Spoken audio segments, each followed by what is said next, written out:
Hi friends, welcome back. तो आज का हमारा वीडियो है the Indian king who invaded Malaysia. Really?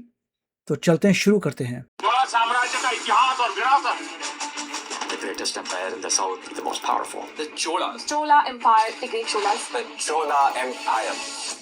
आज के दिन से लगभग 1000 साल पीछे चलो, ईयर 1025, साउथ इंडिया के पोर्ट नागपट्टिनम से लगभग 100 लकड़ियों के जहाजों का एक बेड़ा निकलता है। ये जहाज बंगाल की खाड़ी से होते हुए धीरे धीरे मलय पेनिनसुला की तरफ आगे बढ़ रहे हैं। इनमें सवार है लगभग 3000 सैनिक, जिनके पास ना कोई नक्शा है ना कोई कंपास। यहाँ नेविगेटर्स के पास रास्ता ढूंढने के लिए है सिर्फ उस जमाने का समुद्री ज्ञान, तारों की स्थिति, हवाएं और मॉनसून पैटर्न्स।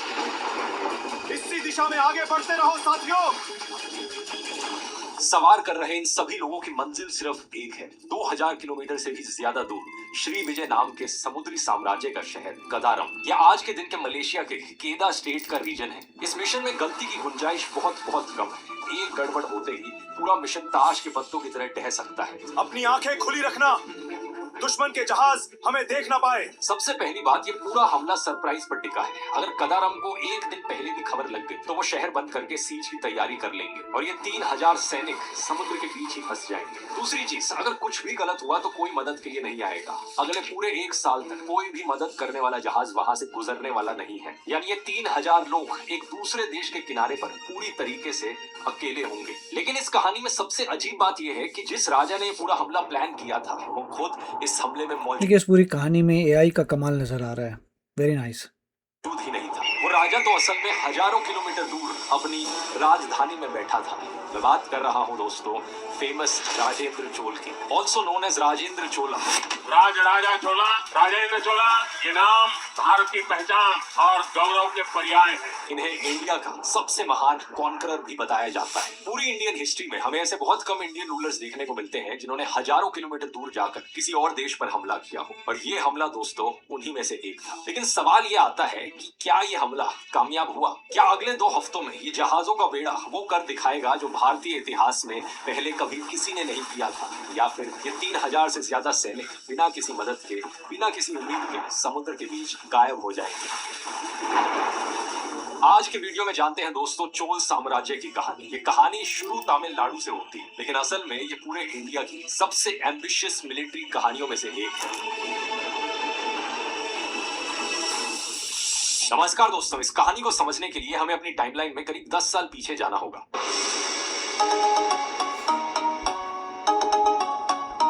चाइना के शाही दरबार में, जहां पर एक बेइज्जती ने सब कुछ बदल दिया। साल 1000 एडी के आसपास दुनिया के इस हिस्से में 3 बड़े एम्पायर्स थे। इंडिया का चोला एम्पायर जो आज के तमिलनाडु की धरती से उठा था, चाइना की सोंग डायनेस्टी और इनके बीच में मौजूद श्री विजय एम्पायर जो मलय और सुमात्रा की पोर्ट सिटीज का एक लूज कन्फेडरेशन था। इस पूरे इलाके में जो भी ट्रेड होती थी श्री विजय एम्पायर द्वारा कंट्रोल पोर्ट से ही गुजरती थी। ये एग्जैक्टली वही इलाका है जिसे आज के समय में स्टेट ऑफ मलाक्का कहा जाता है। अब जैसा मैंने आपको ग्रेट निकोबार वाले वीडियो में भी बताया था, ये स्टेट ऑफ मलाक्का एक चोक पॉइंट है। बहुत ही नैरो सी वाटर बॉडी है जिसका सिंगापुर जैसे देश फायदा उठा सकते हैं, और उस जमाने में श्री विजय एम्पायर ने भी इसका फायदा उठाया। ये एम्पायर विदेशी जहाजों को अपने पोर्ट्स पर रोकने के लिए मजबूर करता था। ये श्री विजय का समुद्र है, यहाँ से गुजरने की कीमत हर जहाज को चुकानी पड़ती है, और जो जहाज नहीं रुकते उन्हें हमला करके डिस्ट्रॉय कर देता था। यानी श्री विजय इंडिया और चाइना मतलब ईरान की तरह था। स्टेट ऑफ हॉर्मुज़ में चल रहा है इसी के बीच के ट्रेड रूट पर एक टोल की तरह बैठा था, और इंडिया चाइना के बीच ट्रेड उसकी मर्जी के बिना नहीं हो सकती थी। अब इस टोल गेट का सबसे इंपॉर्टेंट और वेल्थी दरवाजा था कदारम का शहर, जिसके हाथ में कैंफर और कीमती लकड़ियों का वो ग्लोबल बाजार था जिसकी साउथ इंडिया के मंदिरों और अमीर घरों में जबरदस्त डिमांड थी। अब टैक्स तक की बात तो फिर भी ठीक थी, लेकिन फिर श्री विजय एम्पायर ने बिजनेस से आगे बढ़कर चोल साम्राज्य का सीधा सीधा अपमान करना शुरू किया। चोलों की औकात, वे हमारे समुद्र में हमारी अनुमति के बिना एक पाल भी नहीं खोल सकते। ये पूरी बात शुरू हुई साल 1015 में, जब चोला एम्पायर का पहला डेलीगेशन चाइना पहुंचा। उस वक्त कौन सा एम्पायर कितना बड़ा है, उसकी मिलिट्री स्ट्रेंथ कितनी है, इसके हिसाब से उनको दूसरे दरबारों में स्टेटस दिया जाता था। जितना बड़ा स्टेटस उतना ही ज्यादा एडवांटेज ट्रेडिंग में। चोला एम्पायर उस वक्त साउथ एशिया के सबसे बड़े एम्पायर्स में से एक था, और उस हिसाब से उसका स्टेटस भी ऊंचा होना चाहिए था। लेकिन चाइना के सोंग दरबार ने उसे अपने एक छोटे सहायक राज्य के बराबर का दर्जा दिया। ये सबके लिए शॉकिंग था उस वक्त देखना, और जब पूरी बात सामने आई तो पता चला कि ऐसा श्री विजय एम्पायर के कारण हुआ था। उस वक्त चाइना के दरबार तक दक्षिण के समुद्रों की सारी खबरें श्री विजय और खासकर केदा के व्यापारी पहुंचाते थे। और उन्हीं लोगों ने चाइनीज फाइल्स में ये पहले से दर्ज करवा रखा था कि चोला एम्पायर कोई बड़ी ताकत नहीं है, बल्कि श्री विजय के अधीन एक राज्य है। यही कारण बना कि चाइना का सॉन्ग एम्पायर चोलास को श्री विजय पर डिपेंडेंट एक छोटा मोटा एम्पायर समझने लगा और सदर्न इंडिया के ट्रेडर्स को चाइनीज मार्केट्स में अपना सामान ढंग से नहीं बेचने दिया जाता था। जब चोला एम्पायर का एक दूत चाइना से वापस लौटा तो उसने खबर दी कि श्री विजय एम्पायर और खासकर कदारम का शहर चाइना के दरबार में ये झूठ फैला रहा है कि चोला एम्पायर असल में श्री विजय के नीचे आता है। बताया जाता है कि सम्राट राजेंद्र चोल को ये बात बहुत चुभी कि एक छोटी सी पोर्ट सिटी उन्हें अपना नौकर बता रही है। लेकिन सवाल उठा कि आखिर किया भी क्या जा सकता है। ये जो कदारम का शहर था ये समुद्र के दूसरी तरफ था, तो वहां सेना भेजकर उन्हें पनिश करना ये लगभग नामुमकिन था। भारत के इतिहास में अभी तक कोई भी राजा ऐसा नहीं कर पाया था। और बात सिर्फ नामुमकिन होने की नहीं थी, इंडियन ओशन की दुनिया का उस वक्त का एक अनरिटन रूल था कि राजा जमीन पर लड़ते हैं और समुद्र व्यापारियों का है। समुद्र पार जाकर किसी दुश्मन को सजा देना, ऐसे काम उस दुनिया में किए ही नहीं जाते थे। कोई और राजा होता तो ये छोड़ देता, लेकिन जिस राजा की ये बेइज्जती हुई थी उसके अंदर बचपन से एक ऐसी आग जल रही थी जिसे समझे बिना आप ये कहानी समझ ही नहीं सकते। किसी मशहूर पिता का बेटा होना अपने आप में बेहद मुश्किल पोजीशन होती है और राजेंद्र चोल के पिता थे राजा चोल, पूरे साउथ इंडिया के सबसे मशहूर इंसान। राजेंद्र का पूरा जीवन इस नाम की परछाई में बीता था। राजा एक वॉरियर किंग थे जिन्होंने एक छोटे से किंगडम को साउथ इंडिया की सुपर पावर बना दिया था और वो अपने बेटे के लिए एक नामुमकिन सा बेंचमार्क बनाकर गए थे जिसे पार करना राजेंद्र के लिए बहुत मुश्किल था। और ये इम्पॉसिबल बेंचमार्क और भी ऊंचा हो गया जब राजेंद्र को पहली बार जंग पर भेजा गया। इस जंग में राजेंद्र को अपने बारे में एक चीज पता चली कि उन्हें ये जंग का थ्रिल पसंद नहीं था। जो चीज पिता को जिंदा रखती थी वो चीज बेटे को पसंद ही नहीं। सालों पहले राजा को डेक्कन के चालुक्य राजाओं से हार मिली थी, जिसके बाद राजा ने कसम खाई थी कि जब तक वो चालुक्य की राजधानी मान्यखेट को जला नहीं देते वो शिकार पर नहीं जाएंगे। साल 1007 में राजेंद्र अपनी सेना लेकर चालुक्य इलाके में गहराई तक घुसे, लेकिन उनकी मुहिम मान्यखेट पहुंचने से पहले ही रोक दी गई और उन्हें खाली हाथ वापस लौटना पड़ा। साल 1012 में बूढ़े होते राजा ने राजेंद्र को वापस बुलाकर कोर बना दिया और 1014 में राजा की मौत के बाद चोल साम्राज्य की बागडोर पूरी तरह से राजेंद्र चोल के हाथों में आ गई। और फिर इसी बेटे ने, जिसे लोग कमजोर समझते थे, जिसे लोग सिर्फ पिता की परछाई के नीचे देखते थे, इसने वो काम कर दिखाया जो उसके लेजेंडरी पिता भी नहीं कर पाए। साल 1017 में राजेंद्र चोल की सेना वापस मान्यखेट लौटती है, लेकिन इस बार राजेंद्र खुद नहीं जाते हैं और दरबार से ही इस हमले को कोऑर्डिनेट करते हैं। चोल सेना को सिर्फ जीतने का नहीं, शहर को जला देने का आदेश था और चोल दरबार के कवियों ने लिखा कि ऐसी आग जली थी जिससे आसमान के देवता तक डरे। मान्यखेट, जिसे 150 साल तक इंडिया की सबसे मशहूर राजधानियों में गिना जाता था, उसकी इंपीरियल शान ऐसे मिटी कि आज उसकी जगह सिर्फ कर्नाटका का एक छोटा सा कस्बा मालखेड़ बचा है। वैसे इस वीडियो में दिख रहे ये एनिमेशंस और कैरेक्टर्स अगर आपको पसंद आ रहे हैं तो मैं आपको बताना चाहूंगा ये आप भी सीख सकते हैं बनाना या ऐसे प्रेजेंट पढ़ाई में अपनी में या फिर इस क्यूआर। अपनी राजधानी तंजावुर में जश्न के बीच राजेंद्र ने ऐलान किया कि उनके पिता की अधूरी कसम अब पूरी हो चुकी है। फिर इन्होंने लंका की तरफ रुख किया। राजेंद्र चोल ने श्रीलंका के राजा के पास सेना के साथ डिप्लोमेट्स भेजे और एक ऑफर रखा, पुरानी दुश्मनी भूलकर हमारे अधीन आ जाओ। लंका के राजा ने मान्यखेट का दृश्य देखकर झुकना स्वीकार किया। हालांकि श्रीलंका के अपने हिस्टोरिकल रिकॉर्ड्स जैसे कुलावामसा इस दौर को एक सख्त मिलिट्री कैंपेन के तौर पर याद करते हैं, लेकिन इस बात में कोई शक नहीं था कि श्रीलंका भी चोल साम्राज्य का हिस्सा बन जाता है। अगले कुछ सालों में राजेंद्र की सेना पांड्या और चेरा इलाकों पर अपनी पकड़ और मजबूत करती है और मालदीव्स और लक्षद्वीप जैसे आइलैंड टेरिटरीज पर भी कंट्रोल पक्का किया जाता है। इस पॉइंट तक आते आते राजेंद्र चोल सही मायनों में साउथ इंडिया के राजाओं के राजा बन चुके थे। लेकिन यहीं पर राजेंद्र चोल की एक और साइड भी सामने आती है, उनकी रूथलेसनेस। उन्होंने श्रीलंका में खुद का एक चोल राजा बिठाने के लिए लंका के राजा को कैद कर लिया, वही राजा जो उन पर भरोसा करके उनके सामने झुके थे। इनकी 12 साल बाद जेल में ही मौत हो जाती है और इनकी पत्नी और बेटी को महल की सेवा में लगा दिया जाता है। ये उस दौर की कड़वी सच्चाई है, कोई अनयूजुअल चीज नहीं है, क्योंकि उस जमाने में दुनिया का हर एक एम्पायर, लगभग हर एक राजा इसी तरीके से बिहेव करता था। इसके बाद दूसरी जगहों पर राजेंद्र चोल ने अपने बेटों को राजा के तौर पर बैठा दिया। साल 1020 तक आते आते राजेंद्र चोल जमीन पर अजय थे, लेकिन दिक्कत ये थी कि कदारम जमीन पर नहीं था। कदारम तक पहुंचने के लिए चाहिए थे करीब 100 समुद्री जहाज, हजारों टन चावल और वो नेविगेटर्स जो बिना नक्शे के 2000 किलोमीटर दूर पार करा सके। इसके अलावा जासूसों का एक ऐसा नेटवर्क जो बताए कि कदारम के अंदर क्या चल रहा है।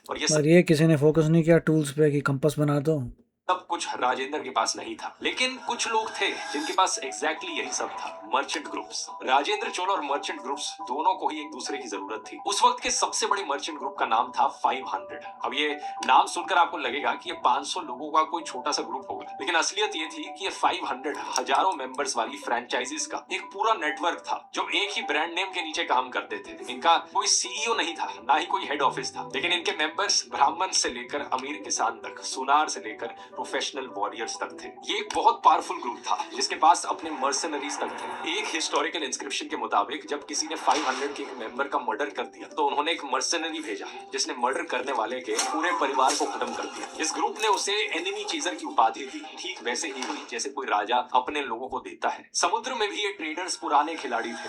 थाईलैंड के ताकू आपा में मिला एक तमिल इंस्क्रिप्शन बताता है कि कुछ south Indian merchants 9th century में ही बे ऑफ बंगाल के उस पार अपना बेस बना चुके थे, यानी कि राजेंद्र चोल के पैदा होने से भी पहले। और इनका कदारम के साथ अपना पुराना हिसाब था, कैंफर, मसालों और कीमती लकड़ियों का, जो बाजार 500 चाहता था। कदारम उसके रास्ते में खड़ा था, यानी राजा के पास आर्मी थी और मर्चेंट्स के पास जहाज थे, नेविगेटर्स थे और ओवरसीज नेटवर्क था। यहाँ दोनों को ही कदारम शहर से कुछ ना कुछ चाहिए था, अपना स्कोर सेटल करना था। बस किसी चीज की कमी थी यहाँ पर, तो बस इन दोनों के बीच एक डील होने की। उस जमाने के हिसाब से दोस्तों, राजा और ट्रेडर्स के बीच इस तरह की पार्टनरशिप काफी यूनिक चीज थी। पहले दोनों को देखना था कि ये पार्टनरशिप काम करेगी भी या नहीं, और ये टेस्ट हुआ इतिहास के सबसे अजीब मिशन में, गंगा का पानी लाने का मिशन।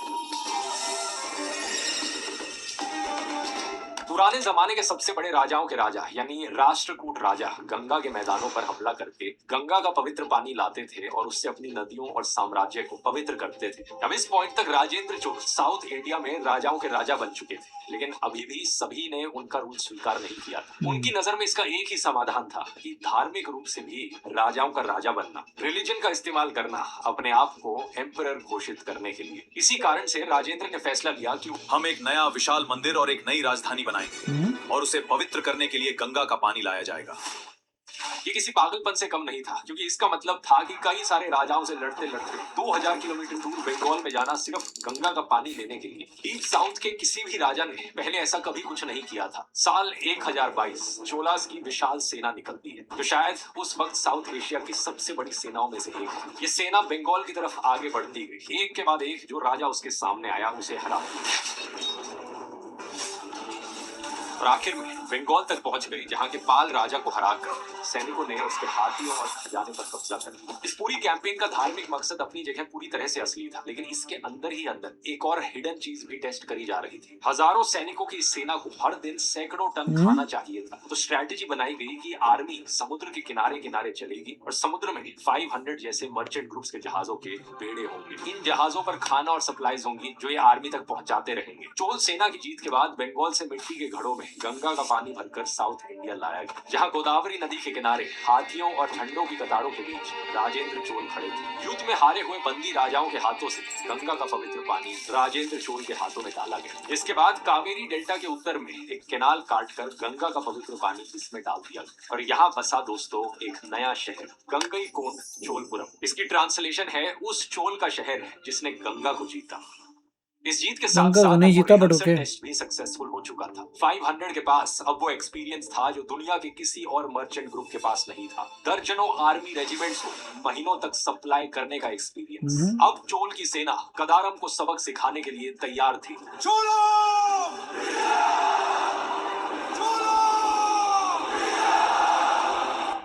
साल 1024 राजेंद्र चोल और 500 ने मिलकर वो प्लान बनाया जिसे किसी भी मेडिवल इंडियन राजा का सबसे बड़ा और सबसे रिस्की प्लान कहा जा सकता है। 500 के जहाज चोला सैनिकों को कदारम तक ले जाएंगे, सैनिक हमला करेंगे और उसके बाद बने पॉलिटिकल वैक्यूम का फायदा उठाकर 500 वहां अपना बिजनेस जमाएगा। इस पार्टनरशिप में बहुत से हिस्टोरियंस को करीब 600 साल बाद आने वाली ईस्ट इंडिया कंपनी की झलक दिखती है। हिस्टोरियन अनिरुद्ध कनिसेट्टी अपनी किताब लॉर्ड्स ऑफ अर्थ एंड सी में लिखते हैं कि इंडियन ओशन के किसी और राजा के पास ना ऐसी इमेजिनेशन थी, ना ऐसे जनरल्स, ना ऐसे ट्रूप्स और ना ही मर्चेंट्स के साथ ऐसी पार्टनरशिप कि वो ऐसा कुछ करने की सोच भी सकते थे। उनके मुताबिक ऐसा कॉम्बिनेशन इंडिया के इतिहास में फिर कभी नहीं बना। जनवरी 1025 जहाजों का बेड़ा तैयार होकर कदारम पर हमले के लिए निकलता है। ये जहाज पहले नागपट्टिनम पोर्ट से लंका पहुंचते हैं, फिर वहां से ईस्ट की तरफ टर्न लेते हैं और वहां से खुले समुद्र में 12 से 15 दिन सफर करके मले पेनिनसुला पहुंचते हैं। अगर इन जहाजों में से एक भी रास्ता भटक जाता तो हमले का सरप्राइज एलिमेंट खत्म हो जाता, लेकिन एक भी जहाज रास्ता नहीं भटका। वो वेरी बिना गुड। नक्शे और कंपास के ये सिर्फ एक ही चीज से मुमकिन था, तमिल नेविगेटर्स का पीढ़ियों से जमा हुआ समुद्री ज्ञान, तारे, हवाएं और मॉनसून पैटर्न्स। ये ज्ञान किताबों में नहीं था, इंसानों की मेमोरी में रहता था और आज उसका कोई लिखित रिकॉर्ड नहीं बचा है। 2 हफ्ते से ज्यादा तक ये जहाज समुद्र की लहरों से लड़ते हुए आगे बढ़ते रहे और फिर एक दिन इन्हें दूर से एक पहाड़ दिखाई दिया, माउंट जेराई।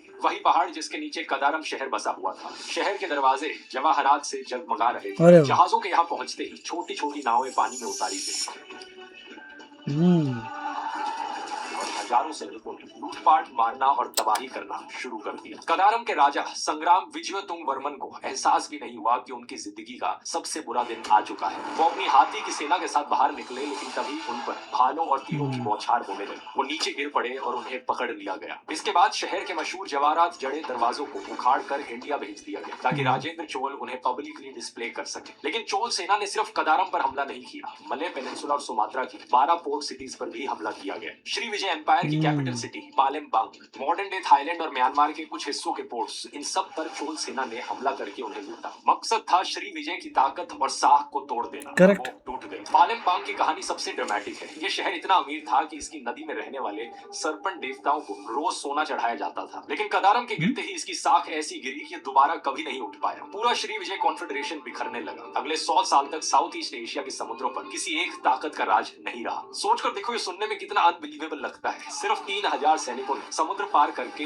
1 दर्जन से ज्यादा शहर जीत लिए और हमेशा की तरह इस हमले को प्लान करने वाले राजेंद्र चोल हजारों किलोमीटर दूर अपने महल में बैठे रहे और फिर No अपना doubt. काम खत्म करके ये जहाज लूट का सामान लेकर वापस लौटा। इनका मिशन सिर्फ कामयाब ही नहीं हुआ, ये परफेक्टली प्लान के अनुसार चला। अब राजेंद्र फिर? चोल के कदारम पर हमले की एक दूसरी वजह भी दी जाती है। Historian G.W. स्पेंसर कहते हैं ये ट्रेड वॉर नहीं थी, ये पॉलिटिक्स ऑफ प्लंडर थी, यानी लूट की राजनीति जो चोला साउथ इंडिया और श्रीलंका में बहुत समय पहले से कर रहे थे। हिस्टोरियन अनिरुद्ध कनिसेट्टी लुटेरे थे। राजेंद्र का दूसरा इंटेंट भी बताते हैं। उनके मुताबिक राजेंद्र साउथ इंडिया के सबसे शक्तिशाली रूलर थे, लेकिन उन्हें पता था कि वो अपने पड़ोसियों चालुक्यास, पांड्यास और चेरास को कभी भी पूरी तरह से ओवर पावर नहीं कर सकते। ऐसे में कदारम पर हमला और गंगा का पानी लाने जैसे अभियानों की उनके लिए एक सिंबॉलिक वैल्यू थी। उनका मानना था कि मिशन मिलिट्री और सिंबॉलिकली बिना किसी विवाद के उन्हें किंग ऑफ किंग्स के तौर पर स्थापित करेंगे। इसके बाद ही था कि राजेंद्र चोल को तमिलनाडु में एक लेजिटिमेट एम्पायर के तौर पर देखा जाने लगा। अब सवाल आता है कि इस राजाओं के राजा का शासन असल में था कैसा? इसका जवाब वो नहीं है दोस्तों जो आप एक्सपेक्ट कर रहे हो, क्योंकि असल में चोला गांव बहुत हद तक ऑटोनोमस थे। इस किंगडम के गांव ज्यादातर काम अपना खुद से मैनेज करते थे और उन्हें राजा के दखल की जरूरत ही नहीं थी। गांव में इलेक्टेड काउंसिल्स होती थी जिन्हें कूड़ा बोलई यानी बैलेट पॉट सिस्टम से चुना जाता था। इस सिस्टम में ताड़ के पत्तों पर कैंडिडेट्स के नाम लिखकर एक घड़े में डाल दिए जाते थे और फिर एक बच्चा सबके सामने घड़े से एक पत्ता निकालता था और इस पर जिसका भी नाम होता वो काउंसिल का मेंबर बन जाता। इसके मायने समझ रहे हो दोस्तों? आज से 1000 साल पहले चोला गांव में बैलेट से इलेक्शंस हो रही हैं। इसे क्रूड डेमोक्रेसी कहा जा सकता है। ये डेमोक्रेसी का एक अर्ली फॉर्म यूरोप के बिल्कुल। ज्यादातर हिस्सों से सदियों पहले देखा गया और इसी के जरिए ये गांव अपने आप चलते थे और राजा अपने कामों में डूबा रह सकता था। इसके अलावा चोलाज ने एक तरह की टेंपल इकोनॉमी भी शुरू करी, जैसे राजा का बनाया हुआ थान जावुर का मंदिर। ये एक public works and welfare ministry की तरह भी काम करता था। यहाँ बुनकरों को लोन दिया जाता था, सूखे इलाकों में रहने वाले चरवाहों को पशु दिए जाते सही थे बात और है। इरिगेशन सिस्टम में इन्वेस्ट किया जाता था। मंदिरों के जरिए चोलाज ने एक बहुत सोफिस्टिकेटेड इकोनॉमिक सिस्टम खड़ा कर दिया था। अब दोस्तों साल 1020 के आखिर में आते आते कुछ ऐसा हुआ जो हिस्टोरियंस को आज तक समझ नहीं आया है। वो राजेंद्र चोल जिनकी पूरी पहचान ही एक्सपेंशन और कॉन्कर करने की थी, उन्होंने कोई भी नया कैंपेन शुरू करना बंद कर दिया। हिस्टोरियंस इसके पीछे कई पॉसिबल कारण बताते हैं। शायद उनका खजाना खाली हो चुका था या फिर शायद उनका युद्ध से मोह भंग हो गया था। लेकिन सच बात यह है कि असली वजह किसी को नहीं पता। उस समय के जो सर्वाइविंग हिस्टोरिकल रिकॉर्ड्स हैं हमारे पास, वो बस एक बूढ़े होते हुए राजा की तस्वीर पेश करते हैं जिसने अपने बेटों को उनके हाल पर छोड़ दिया और सबसे कटता चला गया। जिंदगी के इस आखिरी हिस्से में राजेंद्र चोल को सिर्फ एक इंसान के पास सुकून मिला। परवई, जो उनके महल में काम करने वाली एक साधारण महिला थी। परवई दरबार के उन चुनिंदा लोगों में से थी जिनके पास राजेंद्र को धोखा देने या मैनिपुलेट करने की कोई वजह नहीं थी, क्योंकि उनके बच्चे कभी गद्दी के दावेदार बन ही नहीं सकते थे। सोचकर देखो, साउथ इंडिया के सबसे ताकतवर इंसान भरोसा भी सिर्फ उसी पर कर पाते थे जिसे उनकी गद्दी से कुछ मिल नहीं सकता था। राजेंद्र ने परवई को एक विशाल खजाना सौंप दिया और परवई ठीक किसी चोला रानी की तरह मंदिरों में दान देने लगी। आखिरकार साल 1044 में राजेंद्र चोल की मौत हो जाती है। समुद्र जीतने वाले सम्राट चुपचाप इस धरती से चल बसते। लेकिन उनकी 500 के ग्रुप से बनाई गई डील अभी भी जिंदा थी, और अब वो डील अपने आप आगे बढ़ रही थी, बिना किसी राजा के ऑर्डर के, बिना किसी एम्पायर की परमिशन के। कदारम हमले के बाद इन मर्चेंट ग्रुप्स ने सुमात्रा में अपने फोर्टिफाइड पोर्ट्स बना लिए, जहां वो जहाजों से फीस लेने लगे। इसके 100 साल बाद ये म्यांमार और थाईलैंड तक फैल गए और जावा में टैक्स कलेक्टर्स का काम करने लगे। धीरे धीरे मर्चेंट ग्रुप्स बेहद पावरफुल बन गए और चोल एम्पायर के अंदर एक अमीर रूलिंग क्लास बनी। अब यकीन नहीं करोगे दोस्तों कि यही मर्चेंट ग्रुप्स अंत में चोला एम्पायर के पतन का कारण बने। हिस्टोरियन अनिरुद्ध कनिसेट्टी लिखते हैं कि चोल एम्पायर को किसी बाहरी दुश्मन ने नहीं मारा, बल्कि अमीर होती इस रूलिंग क्लास ने धीरे धीरे टैक्स देना बंद कर दिया और चोला एम्पायर को कंगाल करके उसके अंत के डुबा दिया। इन मर्चेंट ग्रुप्स को जब दूसरे राजाओं में ज्यादा फायदा दिखा तो इन्होंने चोल राजाओं को अपने हाल पर छोड़कर दूसरे राजाओं के साथ हाथ मिला लिया। धीरे धीरे चोला एम्पायर का पतन होता रहा और 1070s में राजेंद्र चोल की सीधी मेल लाइन खत्म हो गई और एम्पायर धीरे धीरे सिकुड़ता चला गया। साल 1246 AD चोल नाम इस्तेमाल करने वाला आखिरी राजा गद्दी पर बैठा, पर इनका नाम भी राजेंद्र था, राजेंद्र द थर्ड। कई सालों तक इस अकेले आदमी ने बिखरते एम्पायर को अपने दम पर रोके रखा, लेकिन आखिर में पांड्या सेना ने राजधानी गंगईकोंड पांड्या अपने लोग हमला करके महल को खत्म कर दिया। इस इलाके के मंदिरों ने भी अपने डॉक्यूमेंट्स पर पांड्या राजाओं के साल लिखने शुरू कर दिए, जैसे कि चोला तो कभी था ही नहीं। यही कारण है कि आज के दिन किसी को नहीं पता कि आखिरी चोल राजा राजेंद्र की मौत कब और कैसे हुई। सन 1025 की उस लड़ाई का असली विजेता राजेंद्र चोल नहीं था, ना ही उनका एम्पायर। असली विजेता तो एक कॉर्पोरेशन था। राजा का वंश खत्म हो गया, एम्पायर मिट गया, लेकिन जिस बिजनेस को उस हमले ने समुद्र पार पहुंचाया वो सदियों तक चलता रहा। आज सैकड़ों साल बाद भी मलय लेजेंड्स में राजा चुलान की कहानियां हैं, जिसे हिस्टोरियंस राजेंद्र चोल से जोड़ते हैं। इन कहानियों के मुताबिक ये राजा चुलान समुद्र के नीचे से उड़ने वाले घोड़े पर सवार होकर आया था। हिस्टोरिकल रिकॉर्ड साल 1279 AD पर आकर अचानक से गायब हो जाते हैं, एकदम से इसके बाद खत्म से हो जाते हैं। तो इसीलिए आज के दिन इस साल को ऑफिशियल एंड डेट कंसिडर किया जाता है चोला एम्पायर की। लेकिन जानते हो क्या, 500 जैसे मर्चेंट कॉर्पोरेशंस करीब 1000 साल तक चले, यानी ईस्ट इंडिया कंपनी से भी ज्यादा लंबे। ईस्ट इंडिया कंपनी के आने से करीब 600 साल पहले इंडिया ये एक्सपेरिमेंट करके देख चुका था कि जब स्टेट और कॉर्पोरेशन मिलकर जंग करते हैं तो आखिरी हंसी हमेशा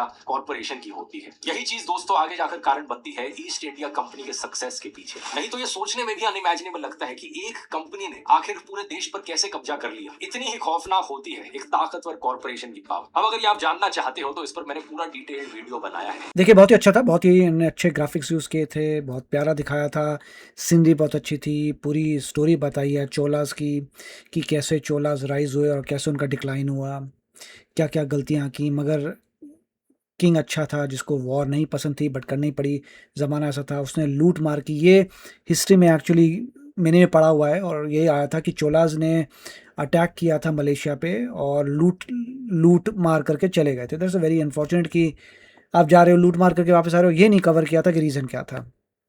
तो रीज़न ज़्यादा डॉक्यूमेंट करना चाहिए कि अगर आप इंसल्ट कर रहे हो, अगर आप चाइनीज़ को बोल रहे हो कि इंडियन किंगडम्स बोगस हैं, इसीलिए तुम पे वार हुआ था, इसीलिए ये सब हुआ था, तो ये हिस्ट्री में क्लियरली लिखना चाहिए कि लूटिंग हुई थी इन रिस्पॉन्स टू इंसल्ट की वजह से ये सब हुआ था। और यस, इसीलिए इंडोनेशिया और मलेशिया में काफ़ी कुछ जो है हमारे से, क्योंकि जब हमारे ट्रेडर्स वहाँ जाते थे तो अपना कल्चर लेके जाते थे, और काफ़ी कल्चर जो है इंडिया से मलेशिया और इंडोनेशिया में गया है कल्चर हमारा। उसके बाद अलग बात है कि फिर मुस्लिम ट्रेडर्स आए और वो पूरा एरिया मुस्लिम हो गया। मगर वेरी गुड वीडियो, बहुत अच्छा लगा देखकर पूरी कहानी को, इन द सेंस हमारी ट्रू हिस्ट्री को। तो चलते हैं, मिलेंगे अगले वीडियो में। Take care, bye bye.